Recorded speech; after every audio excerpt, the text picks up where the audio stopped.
welcome back. This is Mystic. I am here with another episode of my 150 script challenge. I am at script number 6 and welcome you to my process.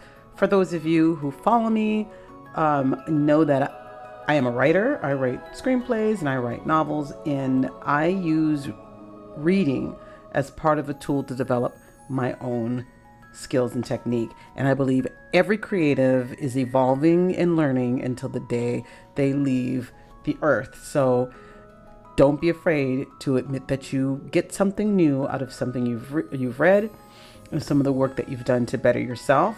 And as a screenwriter, reading screenplays is probably one of the best tools I can recommend for anyone. So I took this challenge to have some fun, get myself some distraction, and give myself an opportunity for development and reading a variety of different screenplays in different categories. So today, I am going to read a sci-fi one that I have admired for quite some time in film. So before I start, a little housekeeping. I love for you to like and follow and subscribe to the channel so that you can support what I'm doing if you're enjoying my content. I love to hear from you, so please comment, ask questions, talk about the script, recommend scripts. I have a long journey. I do have a list of scripts, but I'm open to reading any of the ones that you might recommend. I do ask that you be kind and respectful, even if you disagree. This is a safe place. I like it to be a safe place. There's a lot of stress out there and a lot of just anger and other things out there. And I would like this space for creatives to just be warm and safe and supportive of one another. So I do ask that you do not bring anything but joy and support into the channel when you talk to people. All right, that's the housekeeping. Let's get on to script number 6. And today I am going to read, or I have already read, 2001: A Space Odyssey. This film was released in 1968, and it was written by Stanley Kubrick and Arthur C. Clarke, which is absolutely crazy to have those two working together on a script. I've got my notes here. You may hear me shuffling papers. There's a lot to digest. And I also want to let you know that script dissection or script analysis is something that I enjoy doing.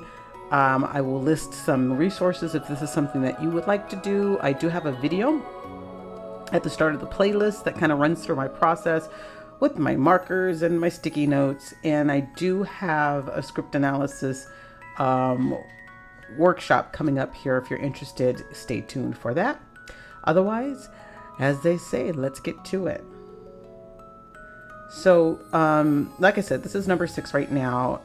This is legendary, not because the scope of it, the visual scope of it, but because it explores evolution and consciousness and what it means to be alive. And for many people, there's a lot of stuff that they just don't understand. In 1968, this story was considered kind of heady, if you can relate to that statement. But there's a twist. There's very little dialogue. This was a challenge for me. I rely a lot on dialogue in my writing. So how the script works. I personally, as I started looking at it, I always kind of skim through a script before I read it. Like, there's like hardly any dialogue. Let me find out how this works. So I found that stood out for me when I first started reading it. Now, why did I choose this script? I chose 2001 because it really is a masterclass in minimalist storytelling. It's very visual and symbolic and a little haunting. And for me, since I dabble strongly in horror and sci-fi, I wanted to experience it. As a writer, this one pushed me way outside my comfort zone. It reminds me that not every story has to be driven by snappy dialogue or traditional structure. Some stories live in the atmosphere, the sounds that are evoked when you read, and the silence when there's nothing. And being able to articulate that in word is very important. And as always, I like to remind everyone that when you're reading a script that's associated with a film that you're kind of attached to, that you enjoy, that you've seen a lot, So 2001 A Space Odyssey is one of those films for me, in trying to detach yourself from what you've seen on film to what's in the script. A lot of times what's in the script doesn't always make it to the film. There's a lot of change in it. So as you listen to me dissect the script and you've seen the movie you made, like, it didn't happen that way, please give me some grace, because I'm reading the script. I'm not analyzing the film. And then my final point on why I chose this script, I'm gonna be real here. If I can crack how this script works, I can grow as a writer in ways I never expected. This script is really, really different. And so let's dig into the analysis. So really quick and dirty story setup. Spoiler alert if you haven't seen the film. We go from prehistoric men discovering tools to astronauts exploring a mysterious monolith near Jupiter. This film, 2001, the story takes us on the journey. We go through time, space, and human evolution. The heart of the story is the HAL 9000 onboard Discovery 1. This is an AI unit. It's really interesting that back in 1968, they had an AI unit that had a malfunction, and here we are facing AI. That's another reason why this was really impactful for me. When HAL begins to malfunction and grow paranoid, astronaut Dave Bowman must decide whether survival means turning off humanity's greatest invention. Interesting, right? So basically, HAL is becoming self-aware. Okay, so just keep that in mind, that as we go through the story, and go back and watch the film if you haven't seen it in a while, and it just blows your mind to see it back then, and that Arthur C. Clarke and Stanley Kubrick were basically seeing into the future in a very interesting way. My heart of the story analysis. First, let's go through the act structure that I see. So opening, we begin with the dawn of man. There's no words, it's just visuals, and it's set up very interesting on the page. The primitive humans encounter the black monolith, and shortly after begin to use tools. So the monolith has inspired them to use tools, and this is evolution's first spark.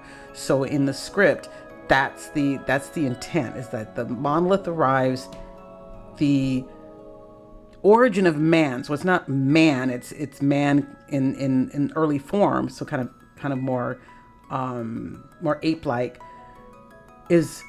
learns and discerns to start using tools. The inciting incident, we cut into space. There's a monolith buried on the moon, which emits a signal directed at Jupiter. Something's calling us. We got a plot point. The first plot point here, the Discovery 1 is en route to Jupiter, and Hal is introduced. He's calm, helpful, almost a little too perfect. Then he begins to act a little strangely. At the midpoint, Hal kills Frank Pohl and attempts to kill the rest of the crew in stasis. Now there's tension. Now we're in a survival base, kind of almost like a thriller. Next plot point, Dave re-enters the ship manually and disconnects Hal, severing the tie with technology.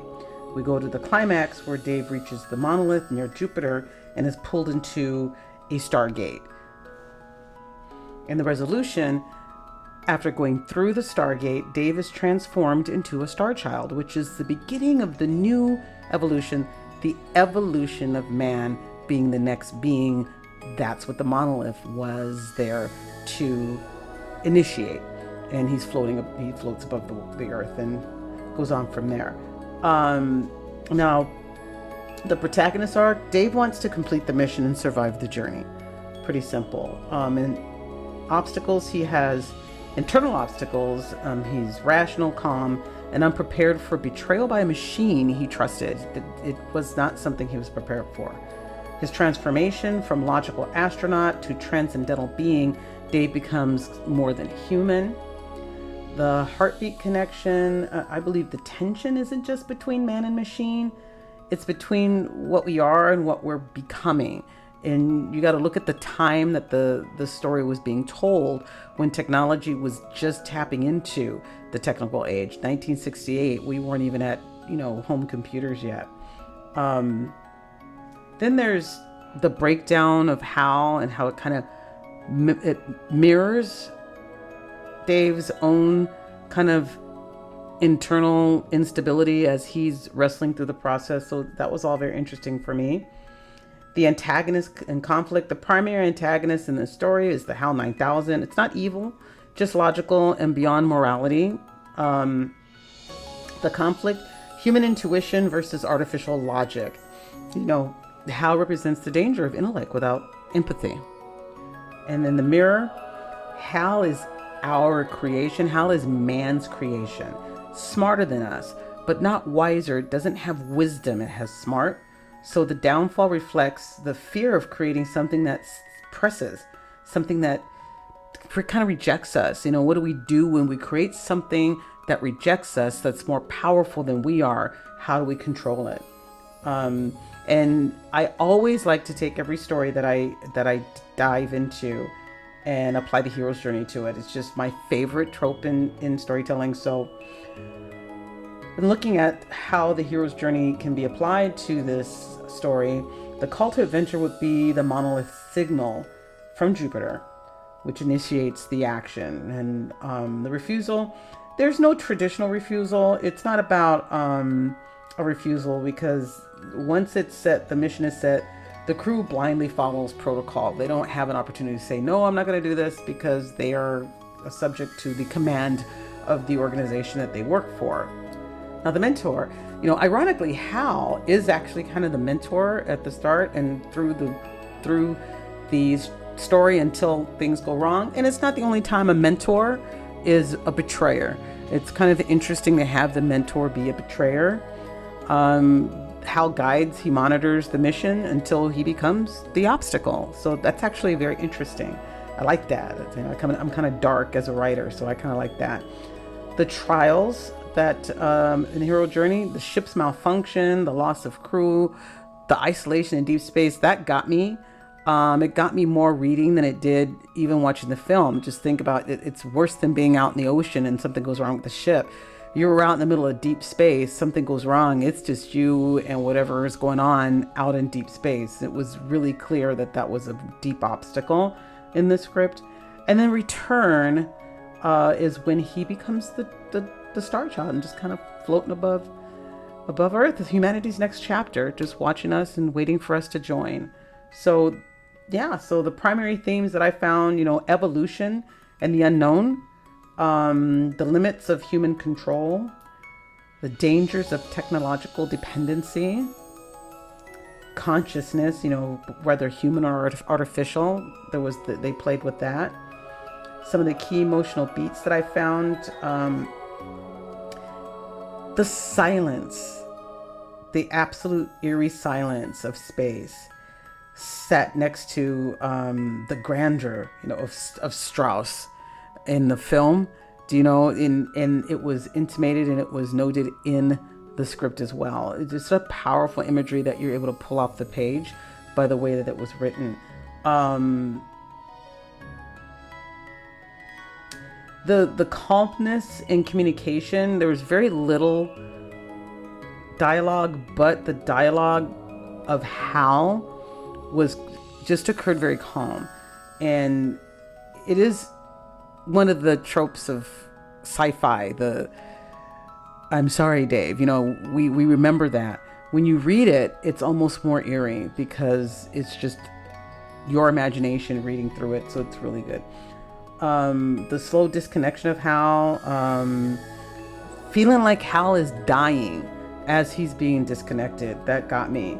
And then, of course, Dave's transformation, just the imagery that it evoked as he was transforming. Symbolism, the monolith, the catalyst of evolution. We don't know where it's from. Is it alien? Is it divine? The focus on expression, eyes and face. So we had a lot of symbolism in that. And then the silence, and then the rebirth. What else do I have here? So for me, the emotional climax and resolution, I have the Hal sequence is the peak. Man pleading with the machine for his life, and then finally disconnecting the machine. It literally is the battle, the hero's battle. Instead of having a sword and a shield, he went in and disconnected it. And the machine, after everything that that happened, everything that was done, it was helpless when it came down to just disconnecting. And I felt that was really a powerful image where all we had to do was disconnect. That was really cool. So I have some craft lessons to point to. One being, visual storytelling matters. Don't rely on dialogue. Show transformation through behavior, through imagery, through sound. Let the reader feel the silence.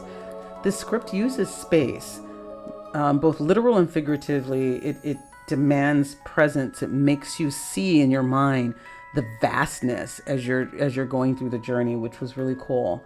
The antagonists don't always have to be the villain. They don't always have to be a monster or a witch. They can be a friend who thinks they're doing the right thing. You know, Hal is compelling because he believes he is doing the right thing.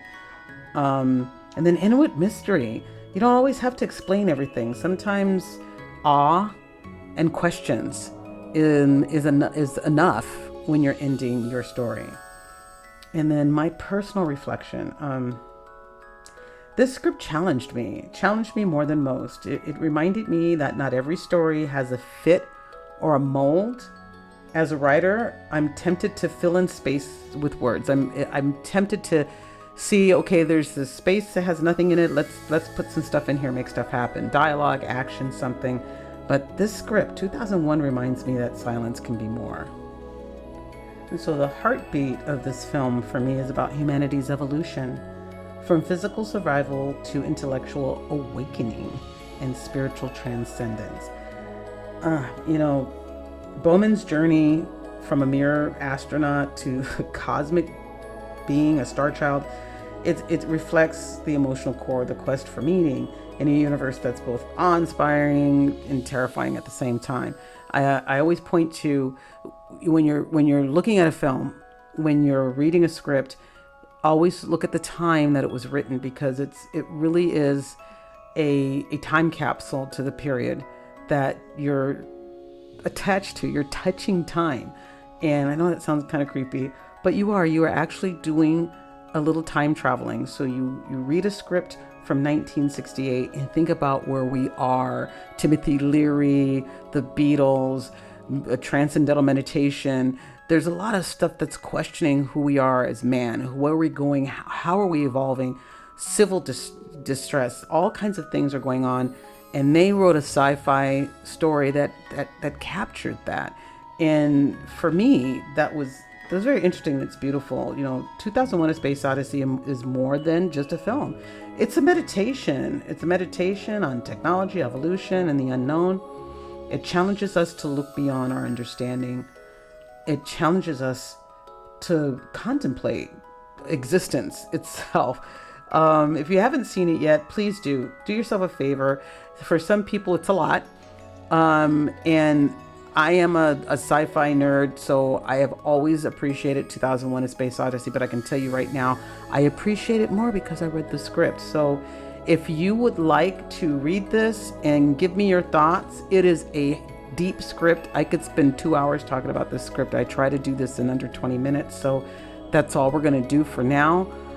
If you're interested in reading a script, let me know. If you have questions, if you've read the script and you have something else to say, please, in the comments. I would love to hear from you. If you'd like to suggest a script, I would love to look into seeing whether I can pull that one up and read it and analyze it with it. I've got a whole 195 scripts left to go, so I am ready and open to your suggestions.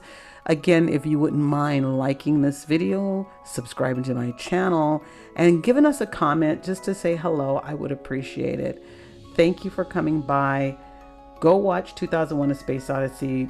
Drop the comments what you think below, and otherwise, I will see you next time. Thanks for coming, and bye-bye.